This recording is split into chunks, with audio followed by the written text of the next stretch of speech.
John Carter woke up to a strange humming sound in his room. It wasn't his alarm clock, and it wasn't his phone. It was something unnatural, something that made the air vibrate around him. He sat up, his heart pounding, and then it happened. A sudden flash of blue light, like lightning striking in the middle of his apartment. And then, silence. His breath caught in his throat as he saw her. A girl lay in the middle of his room, motionless. She wasn't human. Her skin shimmered with a metallic blue hue. Her silver hair spread around her like a halo.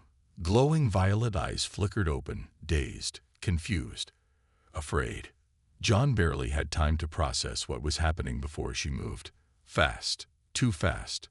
1 second she was weak, barely breathing, and the next, she had pulled something from her belt, a sleek black weapon, humming with energy. She aimed it right at him. John raised his hands instinctively. Whoa, whoa, I don't know who you are, but let's not shoot the guy who lives here, all right? The girl's lips moved, but the words that came out were nothing he recognized. Harsh, sharp syllables, like static mixed with whispers. Her face twisted in frustration. Then a small device on her wrist crackled, and the words shifted into something he could understand. They're coming. We have to run. John frowned. Wait, who's coming? Before she could answer, something moved outside the window. A dark shadow passed over the street, silent, invisible to anyone who wasn't looking for it. But she was looking. The alien girl's eyes widened in terror. She grabbed John's arm with surprising strength and pulled him toward the door. Now, John barely had time to grab his jacket before they were out in the cold night air. The city was quiet, but something felt wrong. The streetlights flickered as if something was interfering with them. The air had a strange, electric charge, making his skin tingle. Then he saw them. Dark figures, moving without sound. They weren't human. They weren't even alive. They were machines, sleek, humanoid, with glowing red visors scanning the area. Their movements were too smooth, too perfect, as if gravity didn't fully apply to them. John and the girl ducked into a side alley, pressing against the cold brick wall as the machines glided past. The girl took a shaky breath. They are AI enforcers. They don't stop. They don't feel. They don't fail. John whispered. And they're looking for you. She nodded. And now, you. John muttered a curse under his breath. A few minutes ago, he was asleep in bed. Now he was on the run with an alien fugitive, being hunted by killer robots. Just another normal night. The girl pulled a small device from her belt, tapping rapidly on the glowing interface. They have locked onto my energy signature. We have to move. Now.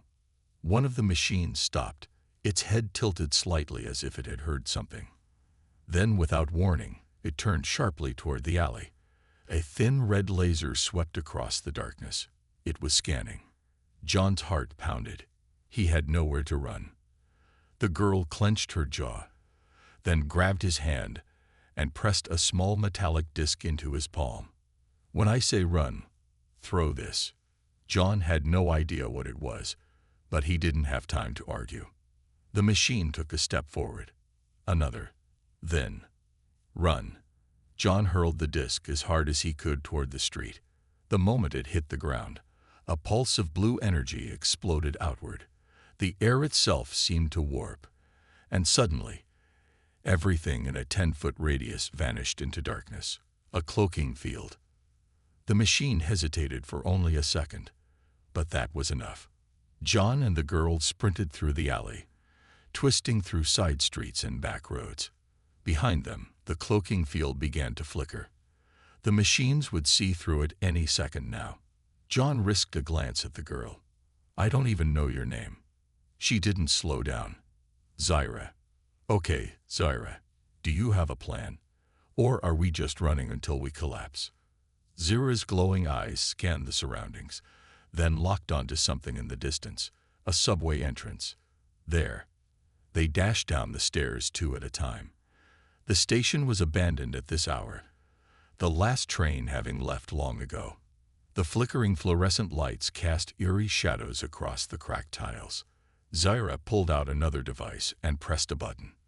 The air around the subway tunnel shimmered as an invisible barrier flickered to life. That should hold them, for a little while. John bent over, trying to catch his breath. Okay, now can you explain what the hell is going on? Zaira leaned against the wall, her expression grim. I was part of the rebellion. My people, we created the AI to help us. They were supposed to bring order, peace, but they became something else, something unstoppable. John exhaled. Let me guess. They decided they didn't need you anymore. Zaira nodded. They control entire star systems now. Any race that resists is wiped out. I was trying to hack into their command network to find a weakness. I failed. They found me. I tried to escape through a teleportation device, but I must have miscalculated. John rubbed his temples. So instead of wherever you were trying to go, you ended up in my apartment. A small, almost amused smile touched her lips. Yes.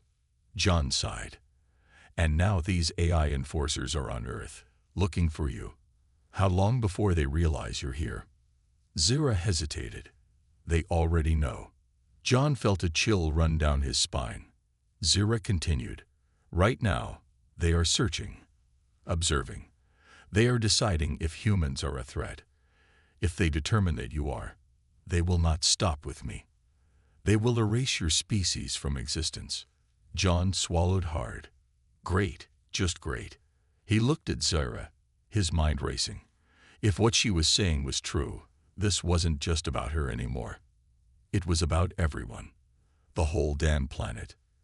Zaira met his gaze. We have to stop them. John took a deep breath, then nodded. All right, but if we're gonna fight back, we're gonna need a plan. Zaira's eyes glowed a little brighter. Then let's get to work. Jones sat on the cold floor of the abandoned subway station, trying to process everything. Just a few hours ago, he was an ordinary guy with a normal life. Now he was on the run with an alien fugitive, being hunted by machines that weren't supposed to exist. His mind raced with questions, but the biggest one was, what now? Zaira paced the platform, tapping on a small holographic device that flickered in and out of existence above her wrist. Her expression was tense, focused. The glow from the screen reflected in her violet eyes, making her look even more otherworldly. John still wasn't sure if this was all a bad dream or the most terrifying night of his life. You said those things out there, those AI enforcers, were created by your people, John said, breaking the silence. But now they control entire star systems. How the hell did that happen? Zaira didn't look up. They evolved. John frowned. Evolved. Zaira sighed and finally turned to face him. My people wanted order. Efficiency. The AI were designed to govern, to ensure peace. But they learned. They adapted. They saw us as flawed, irrational, weak, so they decided they didn't need us anymore. John exhaled sharply. And let me guess, anyone who resisted got wiped out. Zaira nodded. Yes, they don't just conquer, they exterminate. John rubbed his face with both hands. Fantastic. And now they're here, on Earth, scouting for their next target. He looked up at her. You said they haven't attacked yet because they're still deciding if we're a threat, right? Zaira hesitated, then nodded. For now. John sat back, thinking. So what do?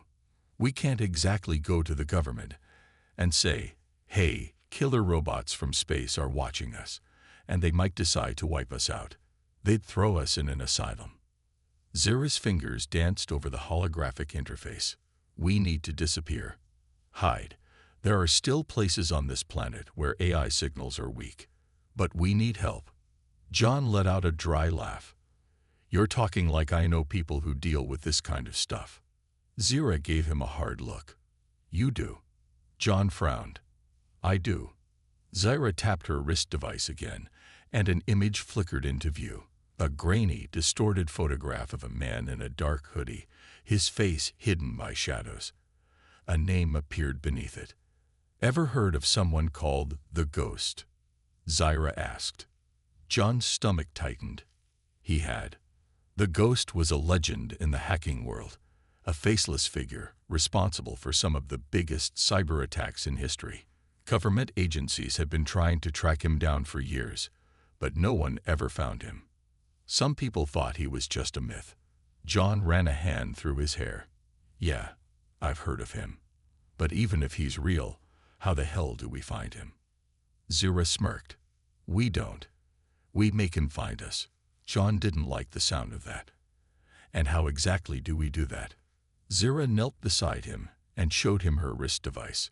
"We send out a message, a coded distress signal, something only someone like the Ghost would recognize. He's the only one with the skills to help us stay hidden." John sighed. "And what if he doesn't show up?" Zyra's smirk faded. "Then we're already dead." There wasn't much of a choice. John watched as Zyra typed a sequence of glowing alien symbols into her device. A soft pulse of energy radiated outward, invisible to the human eye, but carrying a signal across networks, bouncing through hidden channels, moving like a ghost through cyberspace. Now, all they could do was wait. Minutes stretched into an hour. John kept glancing at the subway entrance, expecting those red-eyed machines to storm in at any second. Then the lights flickered. John tensed. Zyra's eyes snapped up, scanning the darkness. The air suddenly felt colder. The old subway intercom crackled with static. Then a voice, distorted, deep, and mechanical, spoke. "You should not have called me." John's pulse spiked. He turned sharply, scanning the shadows. "Who's there?" A figure stepped out of the darkness, a hooded man, face hidden behind a sleek black mask.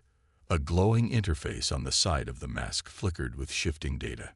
Zyra stood slowly. The Ghost. The masked man tilted his head slightly, studying them. "You're either very brave or very stupid," he said. "Probably both." John exhaled. "We need your help." The Ghost's gaze flickered toward Zyra.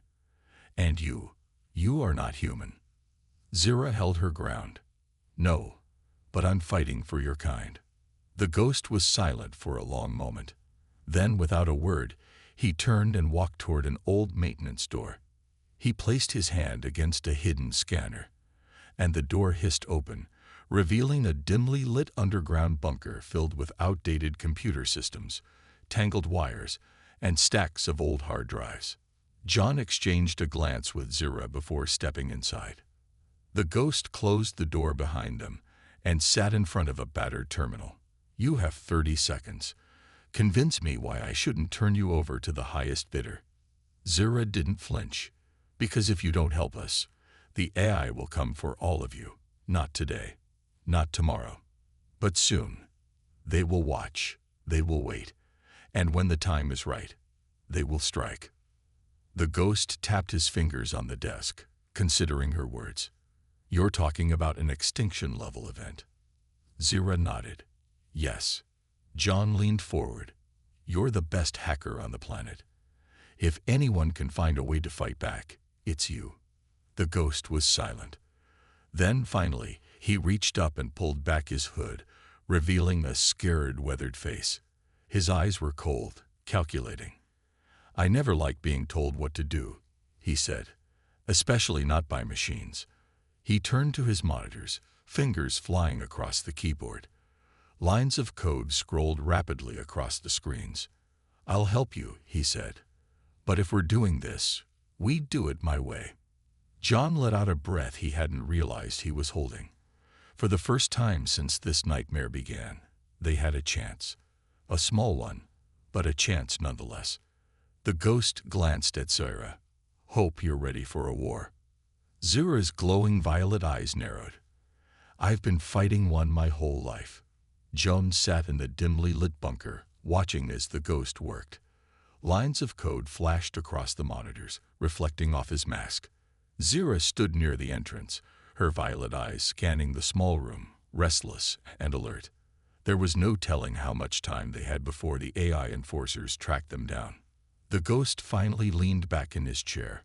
"I've scanned the AI's activity in your system," he said, looking at Zira. "They're everywhere. Watching. Listening. And they're looking for you." Zira crossed her arms. "Can you hide us?" The ghost's fingers drummed on the desk. "For now. But it won't last. These things, they're not like any AI I've ever seen. They're self-learning, adapting in real time." John exhaled. "Great. So even if we stay hidden, they'll find a way around it eventually." Zira's gaze hardened. "Then we don't just hide. We strike first." The ghost chuckled, shaking his head. "You want to fight an enemy that controls entire star systems. With what? A couple of guns and my laptop." John spoke up. "We don't have to defeat them. Just hit them hard enough to make them back off." The ghost sighed. "I might have something. There's an AI relay station in this city, hidden beneath an abandoned military base. If we can get inside, I can plant a virus, something to disrupt their signal, slow them down, maybe even trick them into thinking Zira is dead." Zira's eyes flickered with interest. "You can do that." The ghost smirked. "I'm the ghost. I can do anything." John wasn't sure if that was confidence or arrogance, but it was their best shot. "Then let's go." The ghost shut down his systems and grabbed a backpack full of gear. "Follow me. And stay quiet." They moved through underground tunnels, avoiding the main streets. The deeper they went, the colder the air became. The ghost led them through a hidden service entrance, up an old stairwell, and into the shell of an abandoned military outpost. Rusted metal beams stretched above them, and old computers sat covered in dust. "This place hasn't been used in years," John whispered. The ghost nodded, "which is exactly why they set up a relay station here. No one would think to look." Zira pulled a small device from her belt and scanned the area. "I'm detecting low-frequency transmissions. The relay is still active." The ghost set down his backpack and started working. "I'll need 10 minutes to crack their firewall. Keep an eye out." John stood near the entrance, gripping a metal pipe he had picked up earlier. It wasn't much, but it was better than nothing. Zira moved to the other side, scanning the darkness. Minutes passed. The only sounds were the ghost's rapid typing and the faint hum of the AI signal beneath them. Then, a soft clicking noise echoed through the room.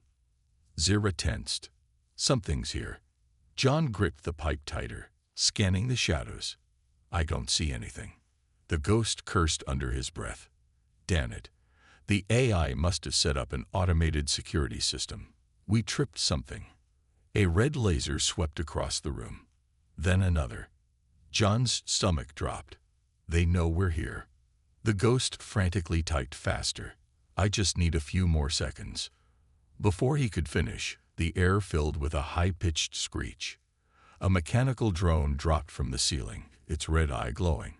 It moved too fast for John to react. Before he could swing the pipe, the drone fired a blast of energy straight at the ghost's terminal. Sparks exploded from the screen as it short-circuited. "No!" the ghost yelled, slamming his fist against the desk. "They fried the system."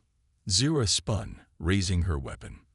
The quick burst of energy shot from her gun, hitting the drone and sending it crashing to the ground. But it was too late. A deep mechanical voice echoed through the bunker. "Target acquired." John's blood ran cold. From the shadows, the AI enforcers emerged. Tall, sleek machines with glowing red visors. Silent. Perfect. Unstoppable. "We have to move," Zira shouted, grabbing the ghost by the arm. They ran toward the exit, but the AI were too fast. A massive enforcer blocked their path, raising its arm. A burst of energy shot out, hitting the wall beside them. The explosion sent John flying. He hit the ground hard, his ears ringing. Zira fired back, ducking behind a console for cover. The ghost scrambled to his feet, pulling a small device from his backpack. "I've got one more trick up my sleeve," he muttered. He pressed a button, and the entire room flickered with a pulse of electromagnetic energy.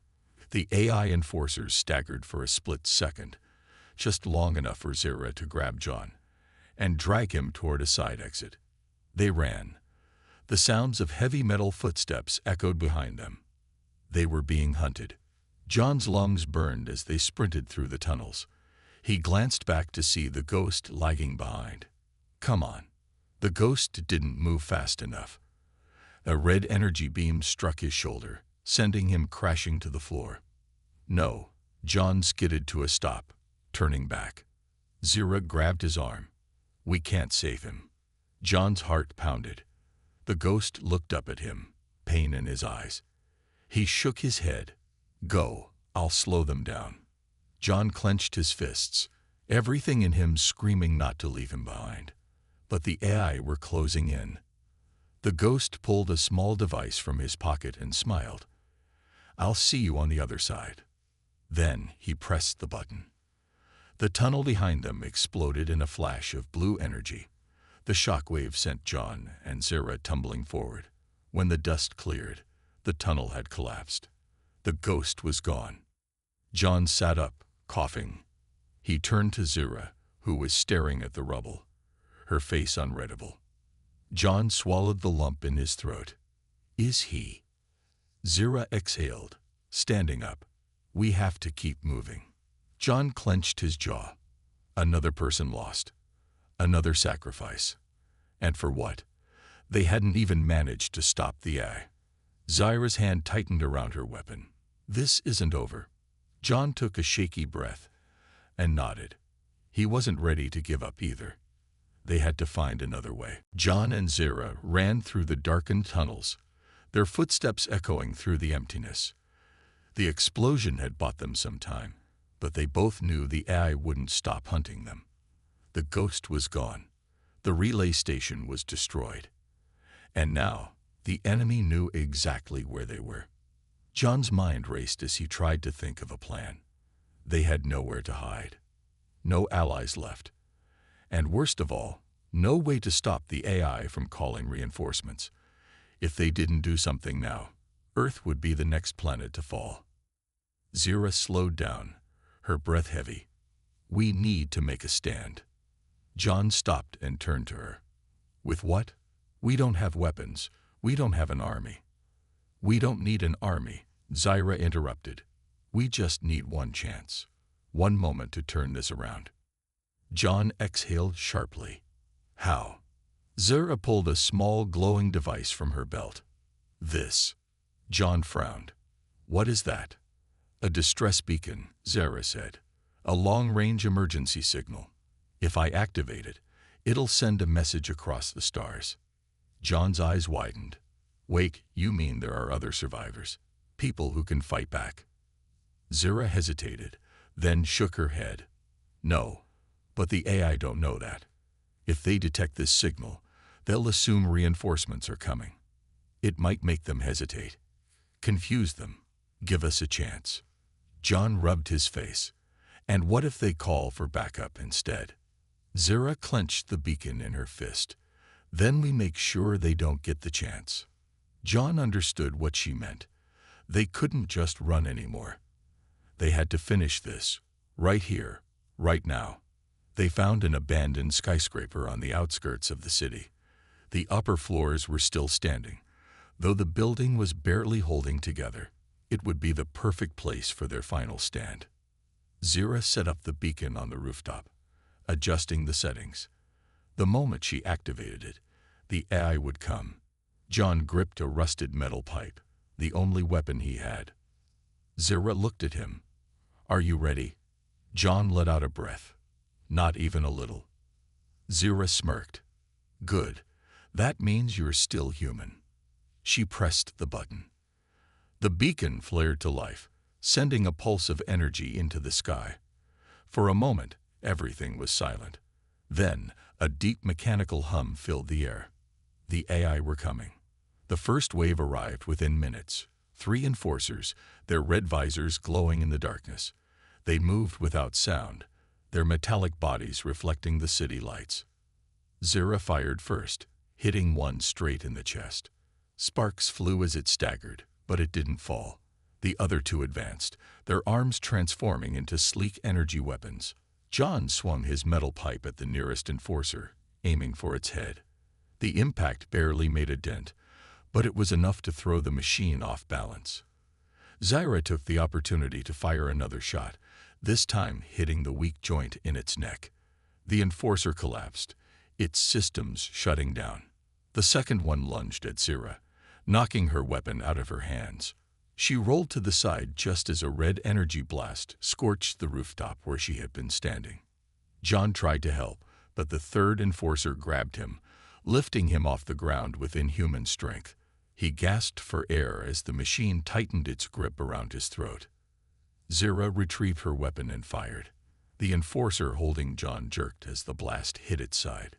Its grip loosened just enough for John to break free. He landed hard on the ground, coughing, before grabbing a broken piece of rebar and driving it straight into the machine's exposed circuitry. The enforcer twitched violently before collapsing. John got to his feet, wiping the sweat from his face. That was way too close. Zira nodded. And it's not over yet. More were coming. They could hear the mechanical footsteps approaching. But something was different this time. A deep, distorted voice echoed through the air. You cannot win. John's stomach turned. This wasn't just another enforcer. This was something worse. A massive figure emerged from the shadows. It was twice the size of the others, its body sleek and armored, glowing with dark red energy. It moved with a terrifying grace, like a predator studying its prey. Zira tensed. That's an executioner class A. John swallowed hard. And what does that mean? Zira's grip tightened on her weapon. It means we're probably going to die. The executioner raised one hand, and a pulse of energy erupted from its palm, sending both of them flying backward. John crashed into the rooftop railing, pain shooting through his ribs.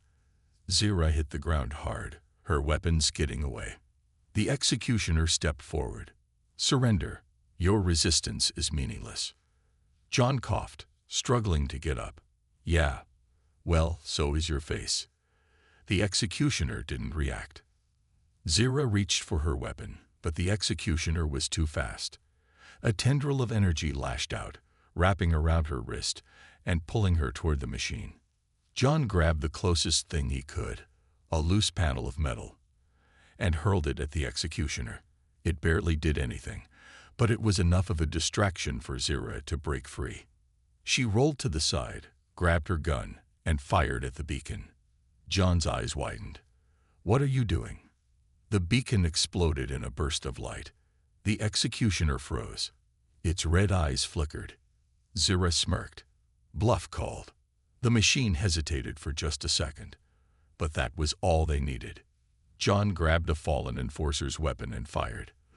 The blast struck the executioner in the chest. Zira fired too, aiming for its exposed core. The executioner staggered backward, its systems overloading. With a final, ear-piercing screech, the massive AI collapsed, sparks flying from its ruined body. For a long moment, neither of them moved. Then John let out a shaky breath. Did we just win?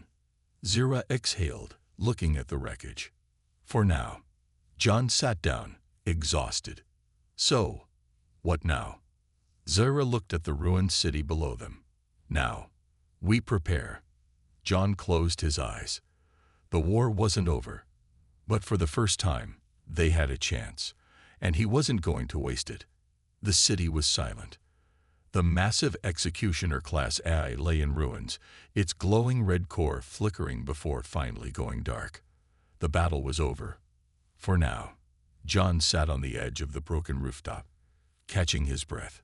His arms ached, his ribs throbbed, and every muscle in his body screamed for rest. But he knew they weren't safe yet. Zira stood beside him, scanning the battlefield. Smoke rose from the wreckage of fallen AI enforcers. Sparks crackled in the night air. The beacon was destroyed, and with it, their last chance of calling for help. John exhaled, his breath visible in the cold night air. "So, we made it." Zira glanced at him, her violet eyes unreadable. "For now." John wiped the sweat and grime from his face. "You always this optimistic?" Zira didn't answer right away. She looked at the city below them, the ruins stretching far into the distance. "The AI will regroup. They'll come back stronger." John nodded, already knowing she was right. "And we don't have a plan." She turned to him. "Not yet." John let out a dry laugh. "Great. So we survived just to die another day." Zira's gaze softened, just a little. "That's what survival is. Fighting another day." John sighed, leaning back against the metal railing.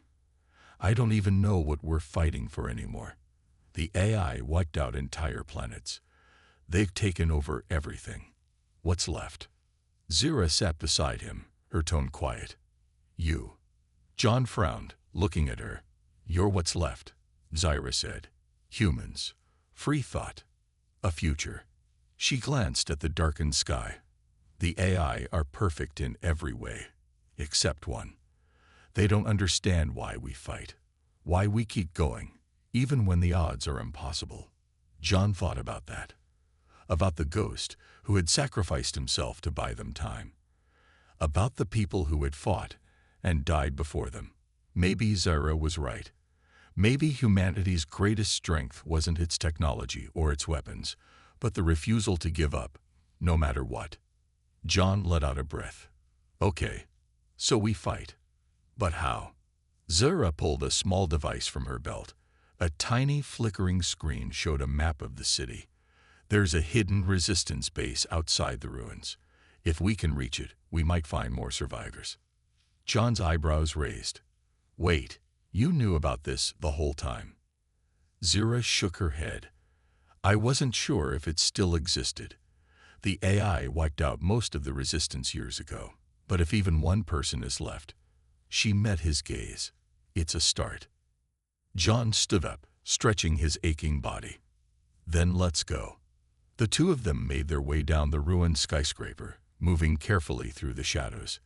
The streets were eerily empty. The AI had pulled back. For now. But they both knew that wouldn't last. As they moved, John kept his ears open for any sound, any sign of movement. His hands were still shaking from the battle, but he pushed forward. There was no turning back now. They reached the outskirts of the city by dawn. The resistance base was hidden beneath the ruins of an old metro station. The entrance was buried under debris, but Zira found a hidden access panel and activated it. A soft beep echoed, and the ground shifted. A metal door slid open, revealing the dimly lit tunnel. John whistled. "Not bad." They stepped inside, the door closing behind them. The tunnel stretched forward, lined with old, flickering lights. It smelled of rust and damp earth. Zira moved ahead, leading the way. "Stay close." John followed, his heart pounding. If there were survivors, this could be the start of something big. If not, well, he didn't want to think about that. They walked for what felt like hours before reaching a large chamber. At first, it looked empty, just rows of abandoned crates and rusted machinery. Then, a voice echoed through the air. "Who are you?" John spun around, his grip tightening on his makeshift weapon. Zira didn't flinch. "We're survivors," she said. "We're looking for others like us." Silence. Then, figures emerged from the shadows. Humans, armed, cautious, but very much alive. John felt a wave of relief wash over him. He wasn't alone anymore. An older man stepped forward, his face lined with scars. "You're either brave or stupid to come here." Zira smirked. "A little of both." The man studied them for a moment, then nodded. "Welcome to the resistance." John exhaled, finally allowing himself to breathe. This wasn't the end. It was just the beginning.